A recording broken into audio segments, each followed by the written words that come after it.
Hello and welcome, everyone. We are live. Welcome to episode 6 of Platforms and Processes, hosted by the Proprium team. And today I have two amazing guests from the Limelight Hub.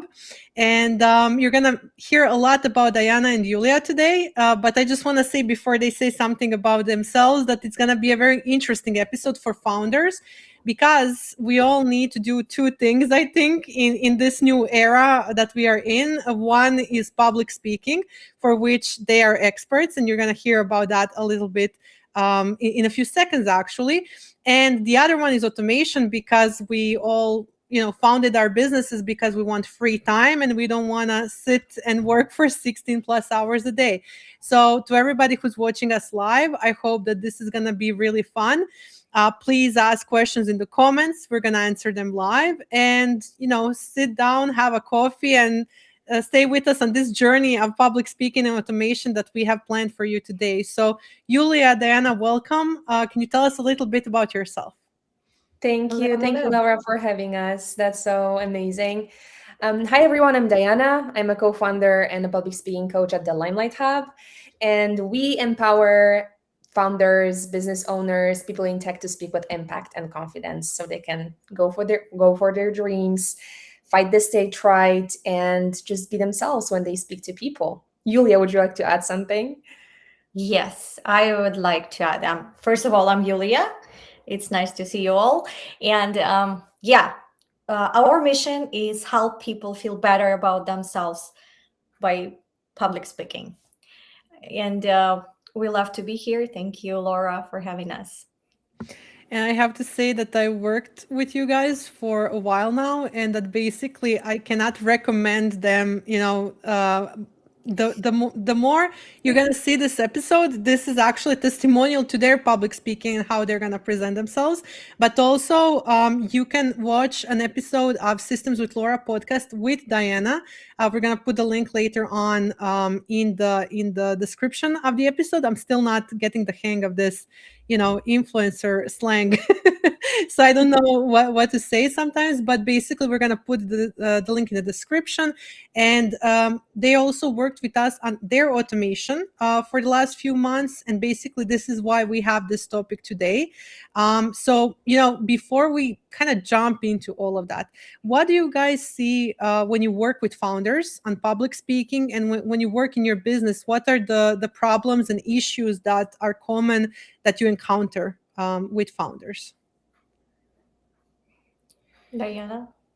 I think the most common issue as for the public speaking is fear of judgment and stage fright. People are afraid of talking to others because they think they're going to sound silly, they're going to not look professional, and there's a lot of different fears we need to tackle while working on their public speaking. So when we work on public speaking, we work on 4 different areas.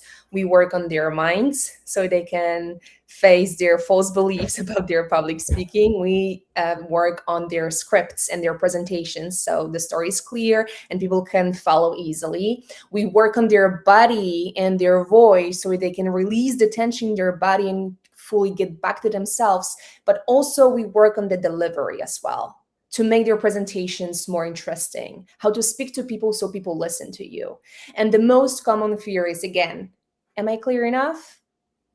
Are people going to trust me?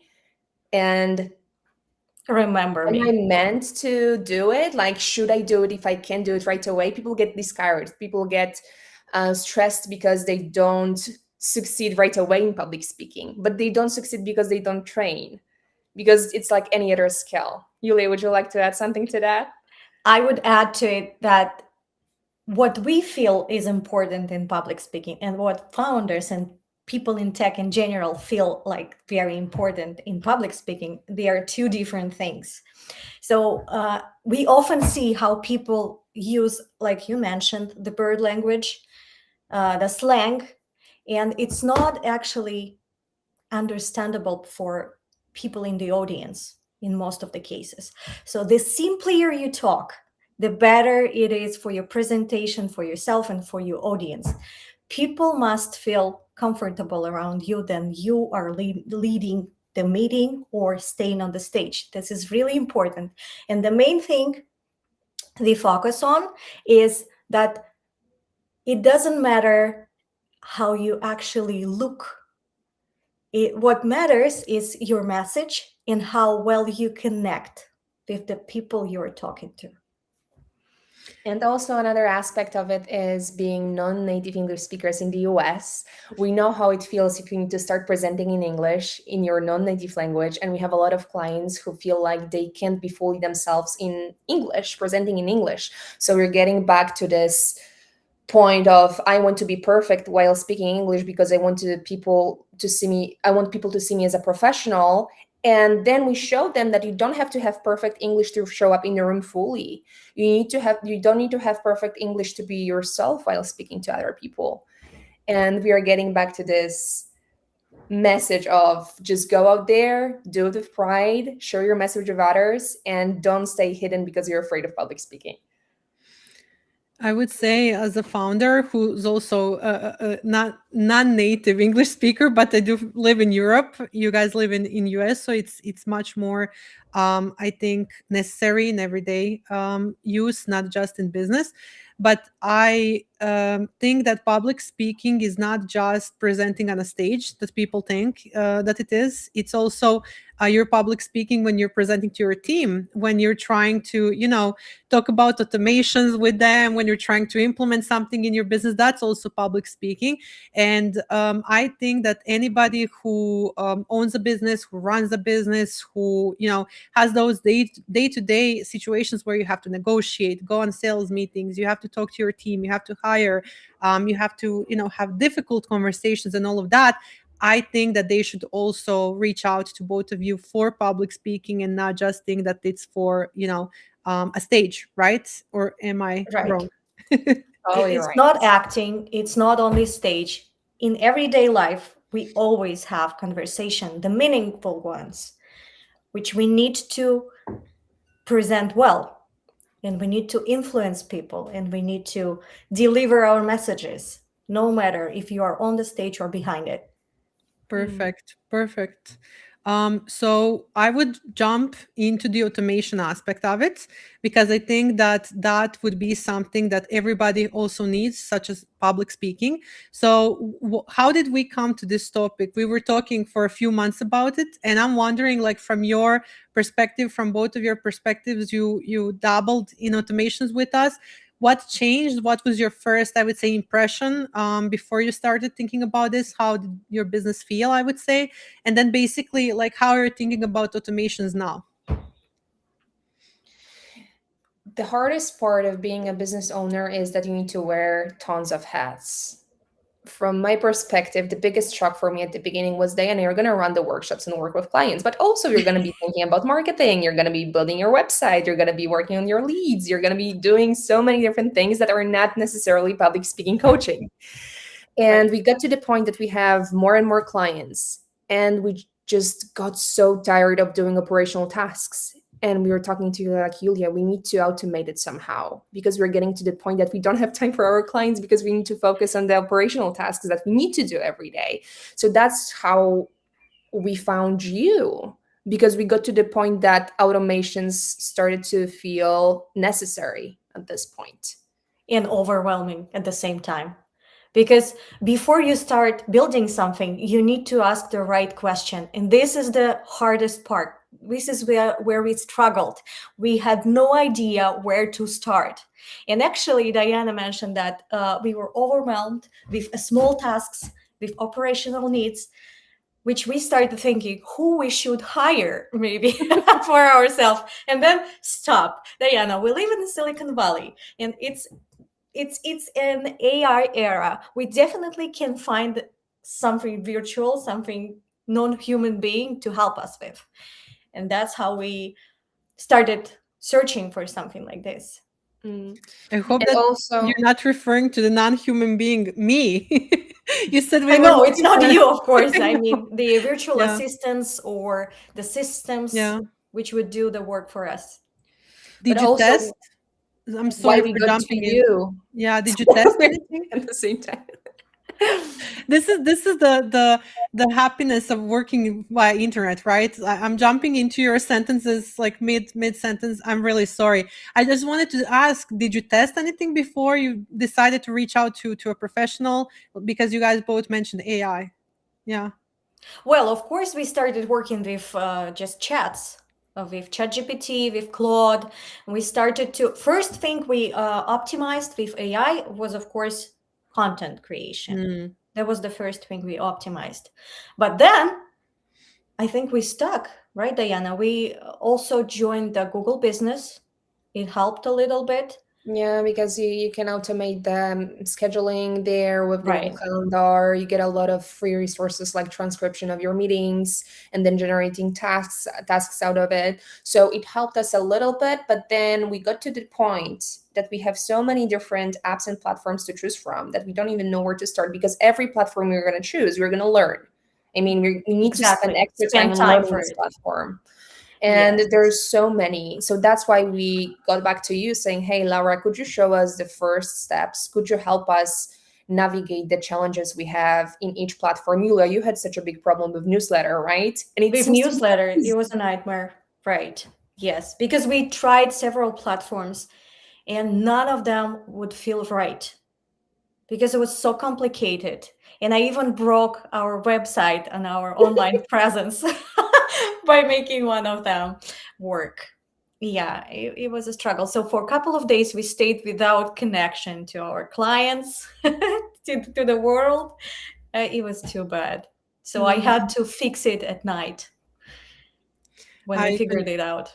I relate to that. You know, you guys describe me as a professional, but I also have stuff like that happen. I deleted my own podcast last year.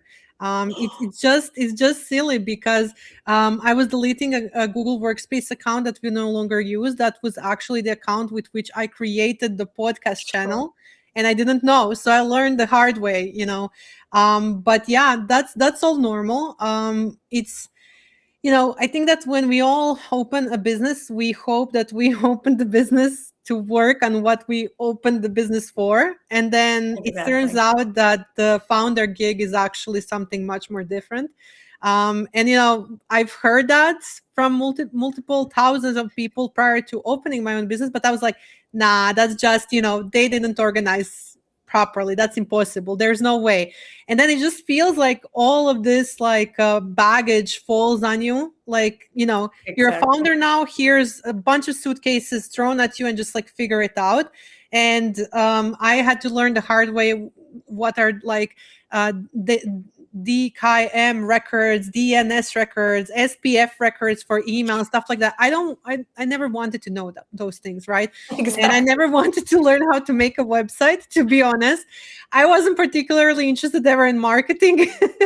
So, all of us relate on that topic there. I think that the worst part is that we are so overwhelmed, especially when we are freelancing and when we are alone in the team. You guys are happy that you are co-founders, so I think that's 100%. much easier, but it's still hard, right?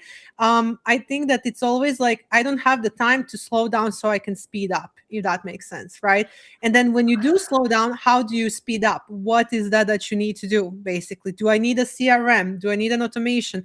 Do I need some sort of task management? And then people who I work with usually they come to us with 20 plus tools, just like you guys mentioned, because everything has a use for everything. And then there are some tools that describe themselves as all in one. Then you have to invest in them. They're much more expensive, but you also have to learn. Then there's the customer support aspect, et cetera, et cetera. So like, what changed in your tool stack right now, I would say, and like before you kind of started fixing those things, like what are the changes that you noticed? With the newsletter, it was the biggest change, I would say, because we used Bravo platform for newsletter. And I'm not sure about other people's preferences, but for me, this platform is not intuitive at all. Bravo didn't meet my expectations at all. And then Yulia was like, Diana, okay, so I'm going to figure out MailerLite because I think it looks easier for us to handle. And now when I open MailerLite, and you helped us with this automation of like creating the newsletter and stuff, the one that Yulia broke at the beginning and disconnected our website from everything and our email from everything. It helped us to have all the emails in one place. And right now we are working on another automation, which is challenging as well. Maybe you can elaborate on it a bit more, because we try to create automation connected with people scheduling meetings with us so they can join our list right away. And it's pretty challenging because I used to make com for that. Mm-hmm. And I was like, okay, it's going to be simple. It's going to be like puzzles, right? It's going to be like a jigsaw. You just connect two dots and then it works. And then it turned out that it's much harder than it seems.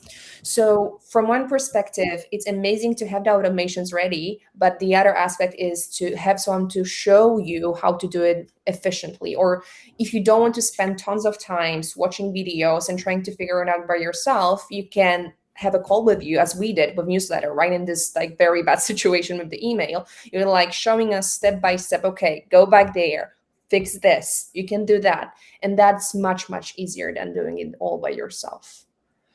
Yeah, I agree. I think the problem with all of those things, they seem simple. It's not just the automations. Like, for example, you're creating a website on your own. You think it's a drag and drop builder. You're using Squarespace, Wix. You're using something that should be simple. And then you click something and like things disappear. So it's always, it can be figured out, but it's definitely, I don't want anybody who's in this situation to think that it's them, that they're not, understanding stuff, etc., etc. It's just a matter of testing and trying, and then somebody who understands it just brings you faster there. It's the same with public speaking. Like, you could try and test and like figure it out for years and years, or you could have a coach just like both of you and just like make it simpler and have somebody to give you feedback, to teach you how to go through the process. So I think it's the same with that service. I would kind of jump into our presentation basically, so we can kind of comment on this, and whoever is watching us live, please join in comments. We would love to hear questions or experiences or anything like that. So the whole topic of today's conversation is basically, what should you actually automate? You can notice that if you've been following Proprium for a while, I always say, like, don't automate everything. Don't provide access to AI to everything. Like, there is no need for quick solutions or jumping into stuff and then regretting it later. So I even say with automations, there are stuff that you shouldn't ever automate.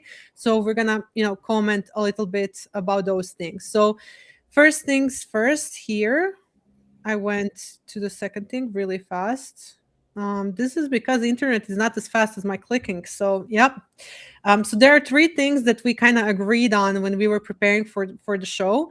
There are areas of client flow, just like Diana already mentioned, and Yulia for the newsletter. There are things where we are the bottleneck. So all three of us are founders. We don't like to think about that because we're also the solution to the problem, right? But there are stuff where we kind of overcomplicate, create issues for ourselves, or we are the issue for the business. And the other category is the founder brain, just like Yulia mentioned, the AI, all of those things that basically could go into those buckets. So if we are a founder, co-founder, somebody that started a business, we don't have a large team, I would think of automation going in three directions. I wouldn't go into complicated stuff in marketing or other areas until these three areas are set up. And I'll explain why, and we'll all comment on it while we go through the presentation, because we're going to go into each category. Before we go into the categories, I just want to simplify the word automation and just like make it closer, I think, for everybody, because it is a little bit harder, but it's also not impossible. And you don't need to be a tech person to do this, right? So if you're going to use a third-party automation tool such as Zapier, Make, N8N, etc., you really have to see the automations as trigger plus action. So a trigger is basically when something happens, and then action is do this. So this is how we always need to think about automation. So when we go into the categories that we have and the topics, I think those are the two ways to that's a lens through which we should put everything that we want to automate and see what's the trigger for it, and then what do we want for it to happen. So let's simplify it, if that makes sense. So for example, a form is submitted. I have the data of the person. The action would be add that data to CRM. A session, a consulting session ends, right? Send an email right after, because the time in the calendar is done. Create a task, update the dashboard, do something very simple. And you can make it much more complex. It can go to insane lengths. But when you're starting out, just think about stuff that's repeatable and that can be very simple. So like, this happens, do that, so I don't have to do that, right? So those are the things that we automate first. And when we are planning automations, this is how we kind of think. And then below we have, when a booking is confirmed, then add to CRM, send prep email, block the calendar. Those are all the steps that we want to, for example, happen. Or when a coaching session is marked done, then request testimonial, generate invoice, update status. So it does look simple on the slides, but also it involves preparation. So if we want to automate something, we also have to prepare it. So if we want for the person to be added to the CRM, we have to have the CRM ready to go. We have to have a place where that data goes. If the data comes from the form has to be prepared, the form has to exist, should be tested out, etc. And then we can connect them. So that's why I always say automation is when you are ready to slow down to speed up. You can't do automations in the middle of a busy season. Do them when it's a lower season and plan for that time. And also don't put it on yourself that you're not a good business owner if you don't have this right now, etc., etc. Do stuff manually. When you have time, automate, and go automation by automation. Like, make it a goal for the next 2 years, because your business is also developing. It's not, you don't know right now what the standard of your business is until at least 3 to 5 years pass. Why 3 to 5 years? Because you've seen few cycles, you've seen the billing cycles, you've seen, the reporting cycle that we all have to do as companies. You've seen the situations where clients are unhappy or when clients are extremely happy. You've seen yourself in the moods that are not just, I love doing this. I got out of bed and I'm so happy I'm a founder. You went through like really bad situations also. And then you can sit down and say, for us, this is the standard. When this happens, that should happen. And then we start automating little by little. But by then you already have manual iterations in your, pocket basically, and you know how you should do them. And you either delegate to a person that you hire or you start with automations. Until then, I think that while we are all catching, I would say, cash flow to get stable, try to be, one by one thing, and don't overwhelm yourself. And I'm saying this because I'm one of those people that was like, no, we're going to take a weekend and I'm going to automate everything. And we're going to take 2 weeks and we're going to have all the documents. That's not how it works, unfortunately. And after 8 years in business, I've learned that it has to be planned. So I always also say to people, treat your company as your client. So if you have 4 clients and you have time carved for them in your calendar, your 5th client or your 1st client, however you want to put it, is your company, because you have to work on your business. Everything that we are working on as founders and business owners and CEOs that is operational, we're taking somebody's job in a way, because somebody should get that job to do those things, and we need to focus on revenue, partnerships, and everything else CEO needs to do. I know that's hard because we love our businesses, we love to do stuff, and of course there are so many things we do the best, of course, right? Right. But still, if you can't replace yourself with one person, you can replace yourself with 2 people, 2 automations, etc. And we're not even jumping into AI agents today. We're just talking about your normal automation without that layer. That's a topic of itself. Any questions here or comments? Yeah, I wanted to add that it gets confusing in the beginning, and that's totally normal. The same with public speaking. When you're starting a new skill, which is automation in this case, it gets confusing and scary. But it gets easier too. And also, I know that for so many founders, when they juggle a lot of tasks, they don't want to invest a lot in automations right away. They want to understand the platforms first, and they want to pay a lot for memberships. In our case, it's exactly the same. We bought Google Business first to automate scheduling. We bought QuickBooks to automate tracking the expenses. But these are platforms that cost $10, $15, $20 a month. It's not hundreds of dollars. So just to let people know that more expensive platform doesn't mean the best platform. And there are so many different options you can choose from that are easy to implement, but they are not expensive at the same time. I agree. And I want to add that I don't even think software matters at all, because if your processes are set up, you can change software within a day or two. So, for example, your newsletter process should be the same whether you're using Brevo, MailerLite, MailChimp, any of those. Basically, I can't even remember all of the tools that exist on the market, because your newsletter list is your newsletter list. There is certain data that you collect, and there are certain things that you want in that email and how it should be connected. But you have to have that ability to move platforms. Software companies change prices, they change conditions, they change features. And there are some things that maybe you tried one platform and then 6 months later they have the feature you wanted, but you move to another one, you maybe want to come back. So I think it's also very important to be software agnostic in those terms, so your business is not reliant on them, and that gives you a possibility to really create like a business that can also sell later on, if that makes sense.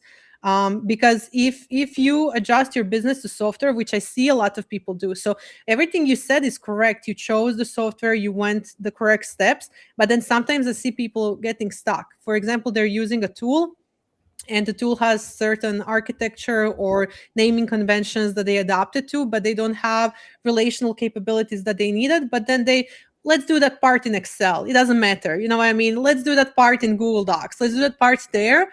And they basically are paying for something that's duct taped together by automation even, or somebody is manually entering data in the newsletter list. They're not using a form, they're using a spreadsheet for CRM, so they're entering it there, etc. So it's very important to kind of also stop yourself and reassess, how much time am I spending there, and am I changing my process for that software, if that makes sense, right? Because you guys started your company, how you do coaching, you understand what goes into each session, you understand what goes into each meetup that you have and any form that you have.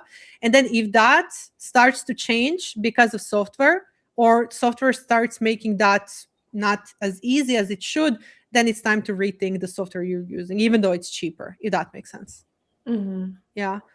So that's one additional, I think, thing here. And then the tools that we can use for that we already mentioned a little bit prior are Zapier, Make, N8N. There are also multiple others. We are mentioning these because they are basically the main tools. Zapier is the biggest tool, and there are 8,000 plus apps supported. It's also everything is no code. It also has low code in it, but you really don't have to know how to program to use any of this. If you know how to program, if you know how to code, it's going to be much more easier for you, right? But not necessarily that this is a requirement. So you've encountered, I think, Make so far. How was the experience? How was the experience? Showed us Zapier and Make, and everything looked so good in Zapier. And then I tried to explore Make because it's for free, right? So I wanted to start from the lowest tier. And then I got lost. It's so complicated because it's not only, as you mentioned before, just do this, trigger, and then action. It's much more complicated. When the action, what exactly do you want me to check? Where do you want me to go with checking the automation? What's the exact trigger? Not the general trigger. I was like, okay, just check it out. But he was like, no, what exactly should I track? Emails or names? And then you choose. And then I got to the point that I had a automation glitch, and it did just show me the info that okay, your automation doesn't work. change something, and I was totally lost and didn't know what to change. So I think I'd love to check out Zapier more, because it looked much easier when you were like showing it to us. No, same. Okay, so I don't know. It's very challenging. Do you have any recommendations or any courses or anything, Laura, you would like to add here? Because for me, it was pretty challenging. It looked so easy at the first sight, but then when I got deeper into really making it work, it was much more complicated. It's normal learning curve that you are going through. It's gonna be worse until it's better. The first problem is that you have to know in detail what you want to do. So that's something that none of us know until we start this, and then we're like, what do you want from me? Why can't you figure this out, and then you realize how you don't even know, because you just did it, manual. You didn't think about it and it seemed natural, but a machine needs to know, like software needs to know each granular little step. So that's the first frustrating part. Very solvable. You're gonna learn how to speak like that, and you're gonna see that basically when you delegate to people, it's gonna be even easier, because you learn how to simplify and go like very granular, step 1, step 2, step 3. So look at it as a cake recipe. So sit down first before using the tool and like prepare the cake recipe of the process. So if I want, for example, my data that comes through the contact form to enter our MailerLite, for example, I would take a Google Doc or a piece of paper and just be like, step 1, data enters, in the form. Which data? First name, last name, email address. Is there something else? Do we want like organization name, website? What do we have there? Then do we have like a check mark for consent? You guys are in California, so it's very similar to European laws like GDPR and all of that. So like you have to, do the consent thing and all of those things. Do you want that to also translate? So when that decision is made, then you go like, okay, so the place where this enters, where I store it, is it like a Google spreadsheet, or is it, where will it be stored, for example? Where do you want it to be stored, Diana? What exactly? In MailerLite. In with all MailerLite. the Oh, emails. okay.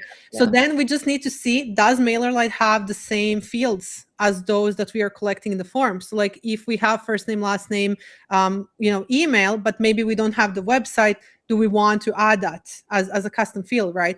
And those are the things, this is where we prepare. So like both sides need to have the same data to be entered, preferably with the same field titles, right? So the software can like give you, I map this to that, right? I connect them there. And then once you start doing that, don't go into anything too complicated. So don't make it, and this is also for our audience watching us, don't try to fit in one workflow, basically few actions, I would say. So if one action would be, data arrives, sent to MailerLite. That's it. That's our automation. It goes there. Don't go complicated yet. Don't use tools that are gonna give you layers. Go into another scenario and go, for example, check subscriptions, or if somebody unsubscribed, send a notification back to the original software. Anything like that. So let's make layers. We can have a conversation about it. I can look at the scenario, no problem. But those are the first few things that should happen there. I wouldn't recommend going old school and watching videos and learning through the academies of these softwares. I would literally use AI as my teacher. So use Claude, use ChatGPT, Gemini, whoever you want to use to ask questions, and then just be like, hey, I'm learning Zapier. I'm learning Make. I want to make this scenario. Like, where am I going wrong? And talk to AI as if you would a person. So if AI like spits out huge amount of information, I just ask it, and this is bad because it's on a live stream, but I just ask, can you explain? This is very confusing. I don't understand. I just tell it. And then I get a simplified version. I learned one software called Discourse through the weekend just via that. Usually it would take me like 6 months. I'm not saying I'm an expert in it right now, but I'm saying I literally moved certain data there that would take me weeks due to learning via AI. What do you think about that? Oh, I don't know. That's how I broke our website, actually. Yeah. I went step by step. I was instructed by ChatGPT And he Oh, went so you were way too deep into sabotaged. the process. Right. And that's how I mixed all the codes on the website and disconnected the mail, the website, and all the resources from our domain. Yeah, and from my perspective, I did exactly the same thing with Make.com. I was like, okay, chat, tell me step by step, what should I do here, how to make this automation happen. And the problem was that it was not specifying the exact buttons and features in the app. And I believe it depends on the platform and the app and the whole thing. If Yes. it knows a lot about Make.com and if it can find a lot of amazing resources about this platform online, that's probably easier for it to not hallucinate and tell me the exact steps I need to take. But in this case, it knew more or less general, like do this, do that, but then it couldn't explain what exactly went wrong in my case. So that's why this human aspect is very important. For example, when we had this problem with the newsletter and disconnection from everything, you went on a call with Yulia, and she was guided step by step on like, look at this, look at that, you're skipping this point, you're skipping that point. And with ChatGPT, it's a trap sometimes. The same with people creating scripts with ChatGPT, and then they read them, they disconnect from the audience because they think that it's enough to create a chat, to create a script for their presentation or talk with ChatGPT and then just read it. But then it's lack of human connection in it. I need someone sometimes to really guide me through this process, because at some point ChatGPT is just not enough. Yeah, I think it's okay to start. I think it also we need to direct it to go and read more resources about Make. You're not, this doesn't exist, etc. But I do like that you just recommended me. So whoever wants to work with Proprium, we're here for exactly that. If you are not able to, then I think those first steps are okay. And there is also Zapier and Make have their own AI inside of it that you can also talk to help you create automations. So it's a learning curve, but it can be done. And I would love to see what went wrong with the scenario. We'll figure it out. We will get back to that conversation. We'll get back to that. Yeah. Okay, so let's go back to the categories that we were commenting on. So the first one, so when we say what we should actually automate, the first one always should be related to the client flow. Always, always, always. So if you're just starting out as a business, if you never automated, if you're a service-based business that especially offers their services digitally, this is your main thing. That you don't have cash flow without ability to serve clients. And if you are a business of one, if you're one person, two people, just like you guys, you have a time, I would say, restriction of how many clients you can serve.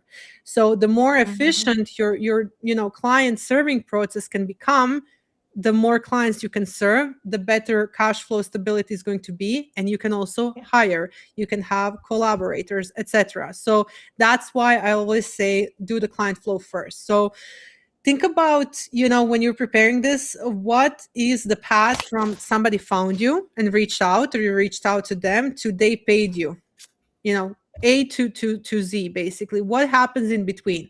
And what are the things that are, and I usually get this comment, well, that's going to kill our creativity. No, because you're not going to automate your process. You're not going to automate the recipe. You're not going to, create a chatbot to teach people public speaking and just like sell that, right? You're literally gonna do what you do best and have more time for that. What you will automate is gonna be intake forms, their data, invitations to workshops, payment links, stuff like that, like testimonial capture afterwards. Because once you go from another client, this client is done, you finish the collaboration, right? There has to be some certain time before you reach out again. You ask for a testimonial. That can also be something that you map out and say, like, 5 days after or 3 months after, we reach out, we check in, etc., etc. Ask for the testimonial. And then the testimonial should have its own form, for example, because you want to insinuate to people in which way to leave a testimonial. It can be first name, last name, testimonial comment, and then maybe a picture that they upload or something like that. Or it can be a little bit more granular if it's a bigger project. For example, our testimonial form has like 15 questions that it guides you through, but that's after you worked with us for like 6+ months, right? So it's a little bit different because we have to measure other stuff. So sit down and think about where do people find you on the inbound side. Like, do they reach out to you? Do they, watch your content, etc., etc.? And how do you find them from the outbound side? How do you reach out? What do you do, etc.? And again, let's not overcomplicate it, or I think we're all overachievers, especially as founders, and we want to be like, oh, but we can also do this, or we can do that. That's not the place right now. That's an idea for later. Put that in another box. And right now, just map out what you have already. What's working now? Don't figure out new things. Just go with like right now, what's working. And then this and that, and then go granular. Cake recipe. Let's remember the cake recipe. I feel, Diana, you want to comment? Yeah, and I love what you said when you had a meeting with us about the automation, the first meeting one-on-one. It was, okay, look at your meetings. What do you do every single day that you can automate? Let's not be like, okay, let's automate everything to buy you some more time for your clients. It was, okay, what's the thing that comes up every meeting and eats your time? And that's how we found the first priorities for the automation. And it's not everything at the same time, which makes it less overwhelming. But at the same time, we had the priorities. We had the roadmap to start with. Yeah. So you know how sometimes stores are closed because they have inventory counting and they don't work for a day or two. We can't do that in our businesses, unfortunately. And like that would be the equivalent of that. Like we close the shop for 2 or 3 weeks to do automations, and then we continue. But if we do that, we lose momentum, we lose clients. We can't afford that luxury, right? So that's why we do inventory counting once a week, right? And I think it's best to have one dedicated day, because you will go insane a little bit in the first few times, right? So I would recommend, especially since you are both co-founders, have like a work on business day fully, nothing else. Just like grab a pot of coffee, order food if you have to, and just like sit down and just go one by one by one. You're gonna do miracles in that one day that you won't do in 6 months. So that's one thing that I would also add there. Yeah. Number 2. I think we need to take turns, Yulia. We were going to open one platform, and then if I get frustrated, you'll take over. Maybe okay, Yulia, your turn. Go for it. Okay. Now that you mentioned that, I just also want to add one other thing. When you are checking out platforms, go on demo calls as much as you can. So we were checking out a cold outreach platform for us yesterday, and now it's a habit for Proprium. We don't even test it out anymore before we talk to a sales representative. And with that, with those 2 calls, on the second call, with just a few questions that we had, because what we did first, we mapped our process and we were like, we want this platform to do this, this, and this, and this. And then we go on calls and we're like, is this possible here? In which way? What's the total cost? What are the additional costs? What are the things that we don't see on the features page and stuff like that? And within a few minutes on the second call, we figured out a huge deal breaker for the second platform. That doesn't mean the platform wasn't good. It was a good platform, but for us, it's not something that we can, we don't want to use it because of that. That feature is something that's crucial for us. We need it, and it doesn't have it, and it wasn't clear on the features page. So those calls are usually like 15, 20 minutes, and you see the inside of the platform. And it's better because you won't have that platform fully filled out for at least a few months after you start using it, right? When you start testing something out on your own, you have to add data, and then it takes a while for you to populate all possible things that need to go there. And then you figure out, month 3, and you're already invested in it. You figure out, oh my God, this is missing. I need this, what do I do now? And then in the middle of the whole thing, you have to find a new platform. This happened to me many, many years ago, a few times. This is how we stumbled upon what we are doing here. And when you have that mapped out, it can, be a new software, it can be an automation, it can be you hiring somebody or working with somebody like us, where you come to us and you're like, this and that and that, and then what do we do with this, right? You're prepared. So the second thing is the founder bottleneck. So we're like a huge problem. So we made the business is all cool and great, and it's happening and people are loving our services, but it's such a problem when you start having more clients. We are the problem. So the founder bottleneck is something that appears after a few iterations that become successful. Those iterations could be measured in years or number of projects. It doesn't matter, but some cycles need to happen, right? So there are things that need to happen for you to figure out, this is our recipe, our standard, this is how our business works. And then basically, you enter the first problem, which is marketing. So this is what usually our clients come to us with. They want to not be part of the marketing anymore in that amount that they used to be. So they start with AI writing their posts. And again, we're not a marketing agency or anything like that. What they come to us is operational nature. It's not content nature. It's not marketing strategy or anything like that. We don't do that. So what they call us first is like, how do I make, ChatGPT do my posts and stuff like that. So what you can first do before you start dabbling into that, which I don't recommend personally, is something that could be a repurposing machine. And there are softwares for social media publishing. There are softwares for when you're creating stuff, you can work with the marketing agency, with the marketing strategist on how to prepare that content, etc.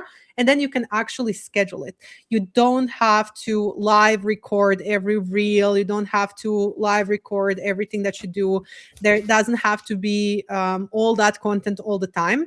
You can sit down with a marketing strategist, prepare your content funnels, and then automate those and repurpose them. Then other stuff that you can do, you can actually write out multiple newsletters and schedule them. You don't have to write them every week. You can sit down and think about your email sequences. So does every person who buys actually have to get an email from you, or could that email be personalized, warm, but still come from a sequence that gets triggered? Because people will buy if you have digital products while you sleep. If you have workshops, they'll buy while you sleep. They'll, book a call while you sleep, etc. So those things you can definitely automate. There are other things that you can do related to content. You can actually automate the news that you get related to your industry. Like there are Google alerts that you can set up to get an email when something is mentioned and stuff like that. So those are some of those things related to marketing. The other founder bottleneck things are the things that we think we do the best. We're so great at something and we have to keep doing it because nobody else can do that. So I would definitely take like 2 weeks with pen, paper, or calendar and just like write down everything that I'm doing to see, am I really that necessary? Or is it just my ego sometimes? And I can, either hire out or look to automate. Because we do so many things that are actually not moving the business. Like you can be overworked and tired and burnt out in your business. And it's not because the business is hard. It's because you're productive, but you're not, moving the business forward. So like, is this really something you have to focus on right now? Or can this wait? Can this wait while we're bigger? Can this wait while we hire? Can this wait while we automate? So I think we have to strip down to what's the essentials and then what we want to do with that. And that leads me to the third category. Once we figure that out, then we create our brain. So our brain needs to be, and I'm not talking about like AI agents again. No, we're not there yet. I'm talking about stuff that helps you build decisions. So the founder brain is the third thing that I want us to automate. And that would be, how do we get stuff in dashboards? How do we get data come to us? For example, simple financial view, because what we invoice is not what we have in the bank. Right. So, that's one of the things that people don't understand when they start a business. And what is the amount of money we have in the bank, and then incoming costs. What are the subscriptions we have to, cancel? What are the things that we have to rearrange for us to basically have like a simple financial view of the situation? Most of the founders I work with don't know what is their upcoming cost in the next 3, 6 months, or a year, because they don't have the time to sit down and budget, right? With all the hats that we wear, when are you going to do that? So we just like figure it out. Let's say we play by the ear. We're like, well, the cost last month was this, and then the cost is going to be that. I think one of the biggest things that you need once you're financially stable-ish, doesn't have to be perfect, is a simple financial view. Is it QuickBooks? Is it Xero? Is it something else? Is it a spreadsheet? Does not matter, but track all the invoices, or account receivables, account payables, track all of that. And then, track your reserves, your pay, etc. Update that weekly.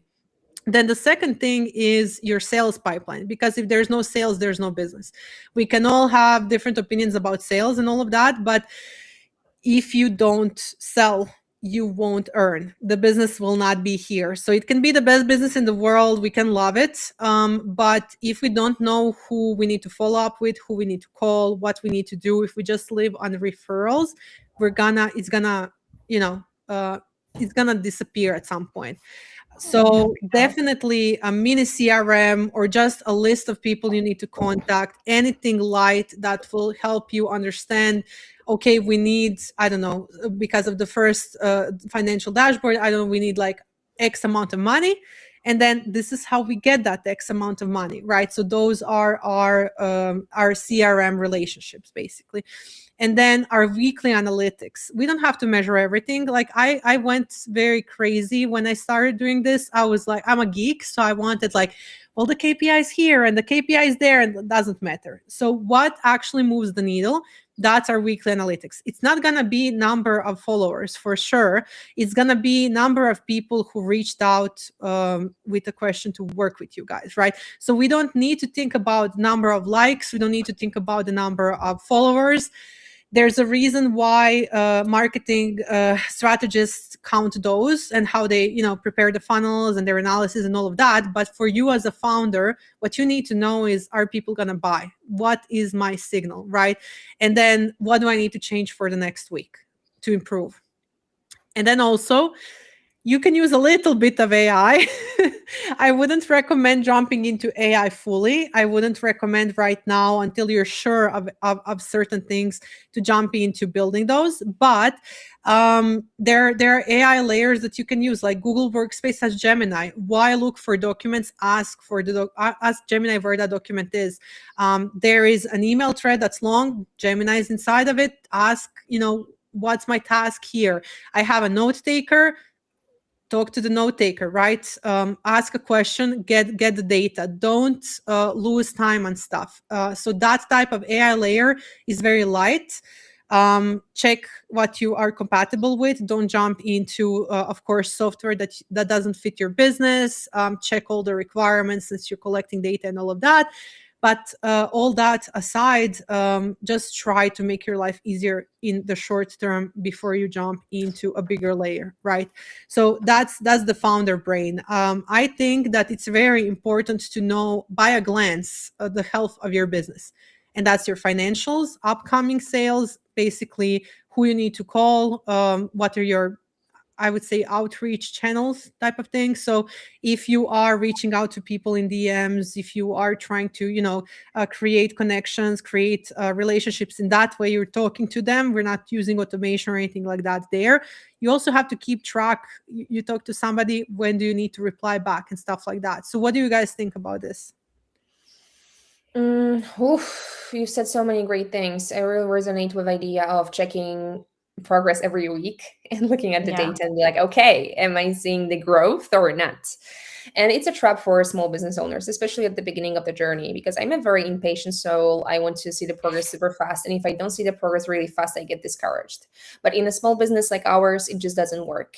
It's testing, ups and downs. One month is like perfect with a lot of clients. The other one is like a bit better or a bit worse. You never know, actually. So I'm getting to the point where tracking where tracking of your growth is necessary, is important to learn from that, but not getting to the point of comparing your business to other businesses. We work a lot with startup founders, and a startup founder's journey is a completely different journey than a small business owner journey, right? They're acquiring much bigger funding. Their path is different comparing to our path, which is like building this client resource gradually, step by step.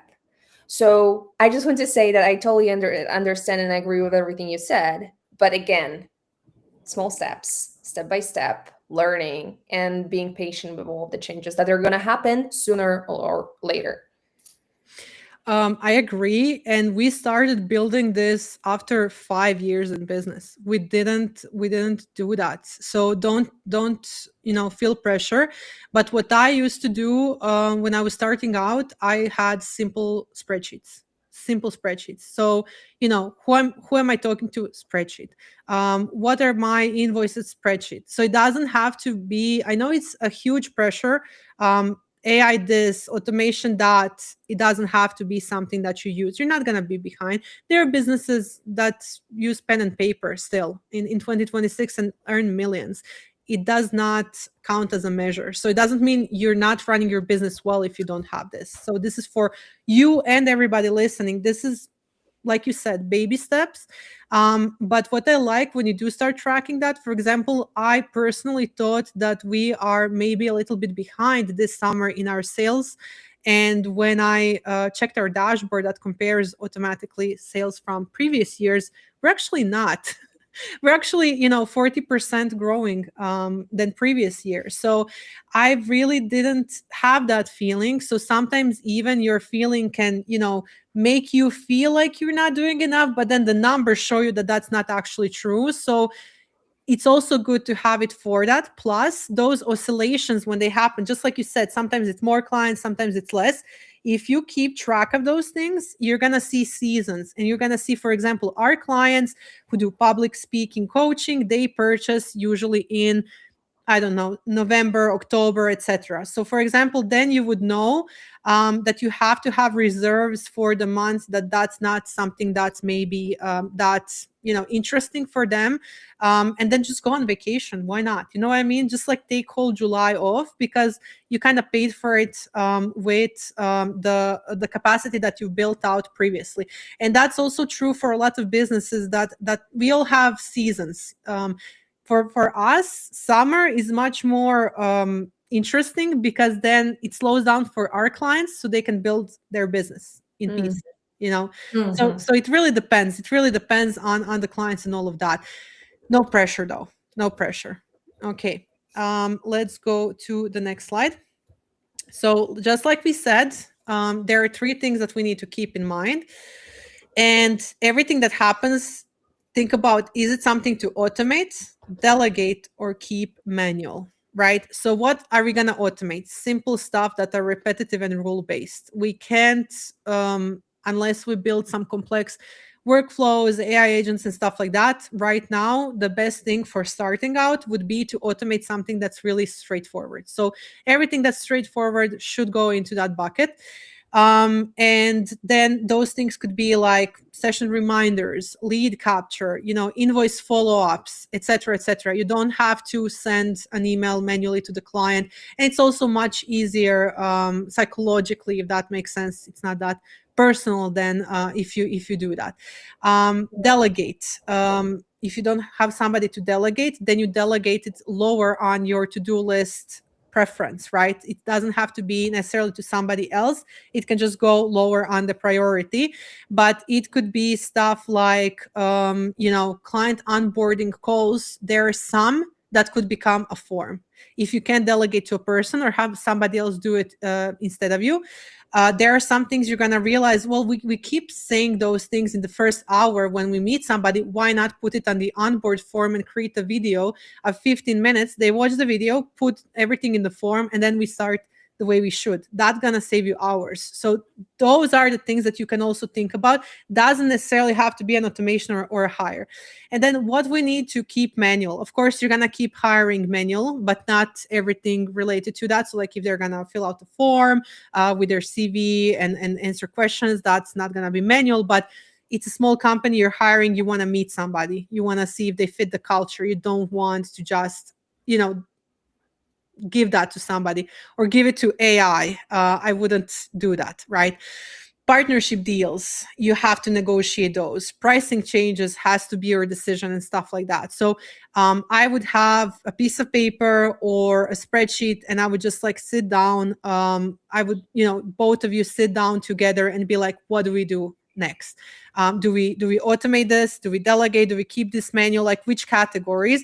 Because that also is gonna remove a lot of pressure from you guys in terms of like, what do we do next in the business? You don't have to make like a traditional business plan or a yearly plan or anything like that. I would just like put everything that's frustrating right now when it comes to operational stuff on paper and just decide where does this belong to, like which 3 of these, and then what are our priorities. So like, what do we want to start with? And then what are the resources we have to figure that out? And that's how we fix the problem, right? And then also start slow, like we said. So, in the ideal world, without interruptions, it would take 6 months. It's probably going to take a little longer because you're also refining, because as you've noticed, for every automation, you have to map your process, and that takes longer than the automation itself, right? Any automation, somebody who understands the system can help you fix in like 30 minutes if it's not that complex. So you're always going to have somebody who can help you guys with that. But when it comes to mapping, that's going to be the most challenging thing, because nobody can even fix the automation until they understand what you want to put in the automation, right?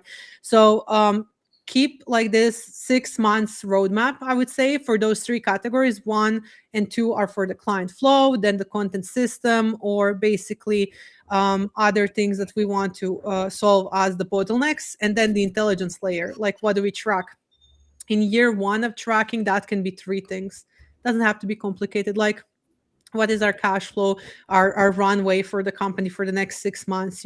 What is the number of prospects that we currently have or deals in the pipeline? Like stuff like that would be something I would track, and then just build on top of it. And remember, whatever you do, like the more money you earn, you can get a team that can do this for you much more faster. It doesn't have to be something that you figure out fully. I would approach this, and anybody who's watching us currently, I would approach this in a way like, what do we have to do for this to become efficient enough for us to have some breathing space, and then get people who do this better to do it for us? Does that make sense? You don't have to solve the entire business. You just have to solve the time that it takes for you to have stability to hire out or have collaborators do it. Yeah. That Any would make thoughts, sense, yes. questions? No, I think it's everything is clear, and I totally agree with everything you said. So I'll just put our websites here, and we have a few comments before we wrap up. So let's 1 second. Seth is watching us, and Seth says, love it. I often wonder the inverse. What shouldn't we automate? I agree. Thank you for the comment, Seth. And Seth also said, we have fixed mindset versus growth mindset from personal development. 1 second. I've started using growth automation versus fixed automation to indicate when the automation loop improves itself. The repetitive and rule-based automation feel like this older version. Fixed automations like Zapier that don't have an agent harness with loop goal still required, but now agents use this as needed to progress towards a goal and KPI. I fully agree. I do think that the older, let's say, thing is something that's good to start with, because the agents, like I mentioned a few times, are a special topic, a special show that we're going to have just for that topic. And it would be best that we all learn our processes first before we start with those things, right? Because they can get a little bit, they can become much more faster than we predicted, and we have to understand what we are doing with the process before it gets in their hands, if that makes sense. Yeah. Perfect. Okay. Uh, let me switch us to the next screen. I am still learning here, so we're gonna be back here. So, what are maybe the things that we didn't mention? What do you guys think? We went over so many things. Yulia, do you have anything in mind? What I have in mind that even though we are trying to automate everything and remove a person from the processes, we still are coming around the person to ask questions, to navigate, to communicate around the problems. And it actually very reassuring that even though we are automating everything, we still need each other, we still need to communicate, and still cannot solve all the problems with the automations and AI. And this is really important. And I think that what makes you outstanding, Laura, with your services. Thank you, Yulia. I really appreciate that. I really think that AI is gonna improve like human communication. We're not gonna lose it. I really think that we're just gonna be able to do other stuff that we do better, if that makes sense. Yeah.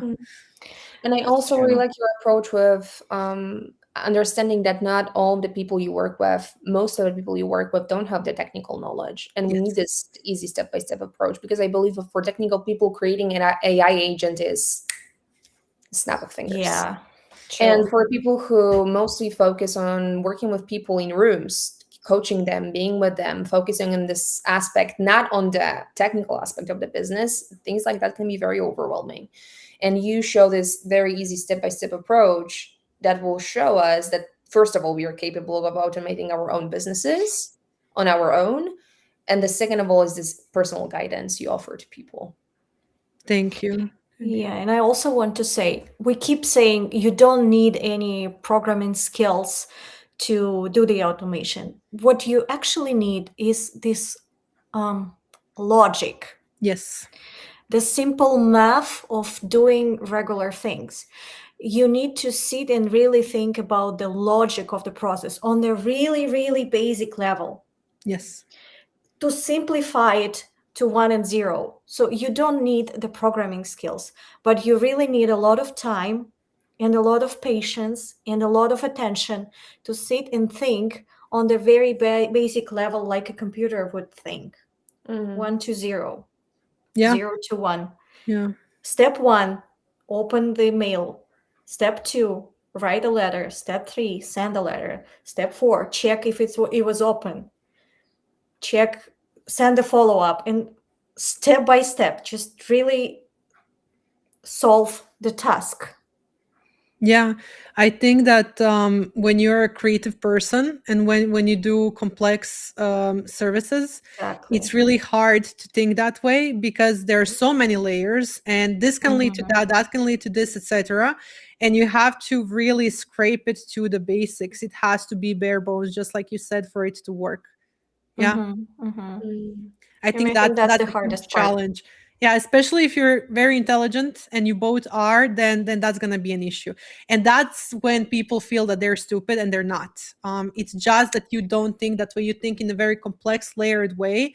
And this is something that's challenging because it's new. That doesn't mean you won't be able to handle it. Yeah. Also, our attention span is gone now because of the social media and everything we get from the internet. And also, this idea of being patient, working on it step by step, not getting discouraged. It's so important in learning any other skill, Yeah. automation, public speaking, whatever. It's not about us. It's not about me being stupid and not being able to make it work. It's about me learning the skill. And it's going to take me some time to make it work for my business. Perfect. I think that's the perfect end for our show. I think that conclusion really sums it up.